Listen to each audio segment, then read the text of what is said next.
Hello, my dear friend and family. I think you are all fit and fine. Today I have come here again to speak something about spoken English. যাক আজকের তোমাদের ক্লাসে আমি spoken ইংলিশের বিষয়ে কিছু বলবো। আমরা আসলে যারা বেঙ্গলি মিডিয়াম থেকে এসেছি বা বেঙ্গলি মিডিয়ামে পড়াশোনা করেছি তারা ইংরেজিটা দেখে বেশিরভাগ ভয় পায়, যেহেতু ইংরেজিটা ফরেন ল্যাঙ্গুয়েজ। তো সেই ফরেন ল্যাঙ্গুয়েজের হওয়ার কারণে, বিদেশি ভাষা হওয়ার কারণে বেশিরভাগ আমাদের মনের মধ্যে একটা ফোবিয়া কাজ করে। That's why you can't speak in English. সেই কারণে আমরা স্পিকিং ইংলিশ মানে ইংরেজিতে কথা বলতে পারি না। অ্যাকচুয়ালি স্পিকিং ইংলিশ মানে কি মুখের কথা যেগুলো, ঠিক আছে, আমরা প্রতিদিনে আমাদের জীবন যাপনের ক্ষেত্রে যে সমস্ত কথাগুলো বলে থাকি, সকালে ঘুম থেকে ওঠা থেকে আর রাত্রে বিছানা যাওয়া পর্যন্ত যে কথা বন্ধু বান্ধব প্রতিবেশীদের সঙ্গে যাদের সঙ্গে যে কথা আমার বলে আমাদের মনের ভাব প্রকাশ করে থাকি, আসলে সেইগুলোইকে বলা হচ্ছে মুখের ভাষা বা কলোকিয়াল ল্যাঙ্গুয়েজ বা কথ্য ভাষা। এই ভাষাটা বলা খুব একটা কঠিন কাজ নয়। আমাদের যা স্টপ ওয়ার্ড আছে, সেই স্টপ ওয়ার্ডের দ্বারা কিন্তু আমরা সবাই যেটুকুনি আছে সেটুকুনি দ্বারা আমরা কিন্তু ইংরেজি বলতে পারি। আর হায়েস্ট স্ট্যান্ডার্ড ইংরেজি বলতে গেলে আরও বেশি করে জানতে হয় বিষয়টাই। কিন্তু আমরা যেটুকুনি জানি সেটুকুনি দ্বারা আমরা কিন্তু বলতে পারি।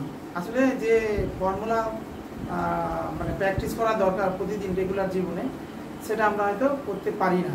আর সেই টেকনিক আমাদের স্কুলে স্যারেরাও শেখায় না। স্কুলে স্কুল থেকে যে প্রাইমারি স্কুল গভর্নমেন্টের বা যে হাই স্কুলগুলোতে আমরা দেখেছি যে তাদের একটা নির্দিষ্ট সিলেবাস থাকে, সেই সিলেবাসের বেসিসে তারা সিলেবাসটা শেষ করার দিকে তারা থাকে, কিন্তু সেটা একটা একাডেমিক বিষয়। আমি সেদিকে যাচ্ছি না, সেগুলো একাডেমিক বিষয় স্যার যারা আছে তারা সেই একাডেমিক বিষয় নিয়ে দেখেন। আমি আমার স্পোকেন ইংলিশের স্কিলটাকে কীভাবে ডেভেলপ করা যায়, আর যদি আমরা স্পোকেন ইংলিশ স্কিল ডেভেলপ করতে পারি তাহলে ইন ফিউচার কী করতে পারি, we can communicate with the world. তাহলে পৃথিবীর সমস্ত মানুষের সঙ্গে আমরা কমিউনিকেট করতে পারি। তো চলো আমি কিছু টেকনিক বলবো, সেই টেকনিকের বেসিসে আমরা শিখতে পারি। বেশি কথা না বলে আমি শুধু কয়েকটা টেকনিক বলছি, সেই টেকনিকগুলো চেষ্টা করবো প্রতিদিনে ছোট্ট করে সেন্টেন্স বানানোর চেষ্টা করবো। এবং তার কোয়েশ্চেন মার্ক মানে কোয়েশ্চেন বাক্য কী হবে, কোয়েশ্চেনটা কী হবে সেটাও। যেমন বলছো তুমি কি বাজারে যাচ্ছ? আমি বাজারে যাচ্ছি। যদি বলি আমি বাজারে যাচ্ছি, তাহলে কোনো কাজ চলছে বললে প্রেজেন্ট কন্টিনিউয়াস হয়। I am going to market, I am going to market. ঠিক আছে, তোমরা কিন্তু আমার সাথে সাথে বলার চেষ্টা করবে।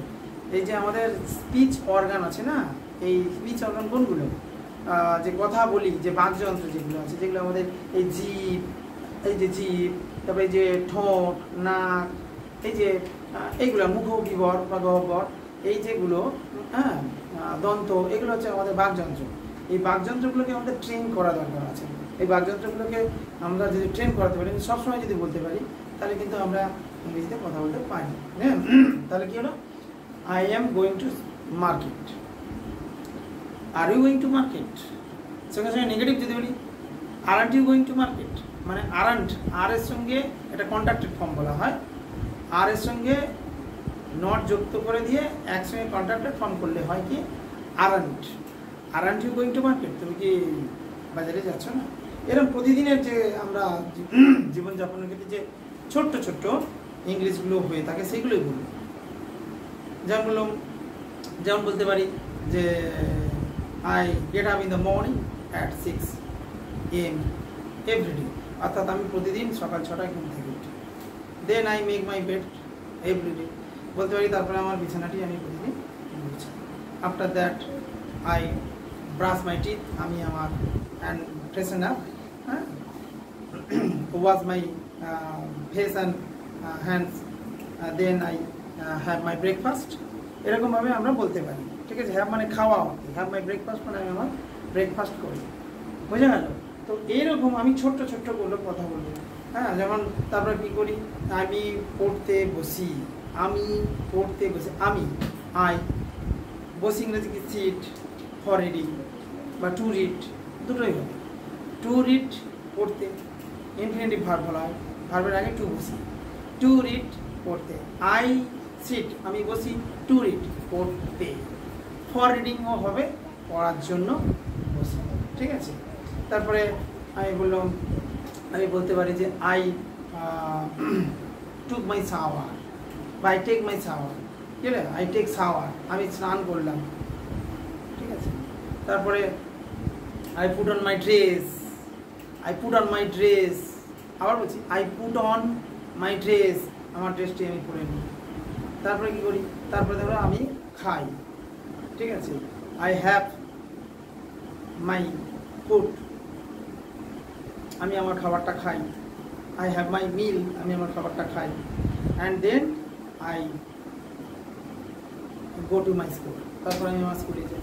এরকম ছোট্ট ছোট্ট যদি বাক্যগুলোকে ধরে ধরে বলা যায়, প্রতিদিনের বাক্য, যে কথাগুলো আমরা প্রতিদিন বলি, প্রতিদিন বলি, কি তুমি কি করছো, হোয়াট আর ইউ ডুইং, তুমি কি খাচ্ছ, হোয়াট আর ইউ ইটিং, তুমি কি খাবে না, উইল ইউ নট ইট। আমরা একসময় কন্ট্রাক্টের সময় বলতে ওয়ান্ট ইউ হ্যাভ, তুমি কি খাবে না। এরকম ছোট্ট ছোট্ট আমরা যদি প্রতিদিনের বাক্যগুলোকে বলতে থাকি, তাহলে কিন্তু আমরা কিন্তু পারবো, we can do it, we can speak, otherwise it is impossible. তো এরকমভাবে ছোট্ট ছোট্ট আমরা বলতে পারি যে, যেমন বললাম যে টেবিলের উপর একটি জলের মগ আছে, তাহলে কি বলতে পারি, এটা ইন্ট্রোডাক্টরি দেয়ার দিয়ে শুরু করতে হবে। There is the mug on the table, টেবিলের উপরে থাকলে অন দ্য টেবল, টাচ করে আছে on the table, there is the mug on the table.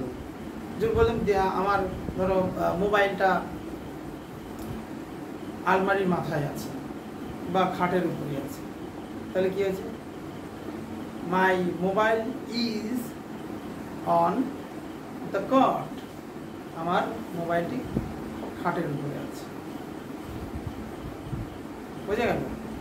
এইরকম my mobile is on the fridge, ফ্রিজের উপরে আছে, ঠিক আছে। এরকমভাবে আমরা ছোট্ট ছোট্ট বাক্যগুলোকে প্রতিদিন যদি ধরে ধরে বলি, তাহলে কিন্তু আগামী দিনে আমরা আস্তে আস্তে আস্তে আস্তে আমাদের ইমপ্রুভ করবো। Day by day we can improve our spoken English skill, day by day we can, in this way we can improve our spoken English, otherwise we can't speak in English. আর একটা কি বলতে পারি যে আমরা প্রতিদিন যা দেখি, যা কিছু দেখি, যা কিছু ঘটে, মোদ্দা কথা যেটা আমাদেরকে কি করতে হবে, আমাদেরকে বলতে হবে।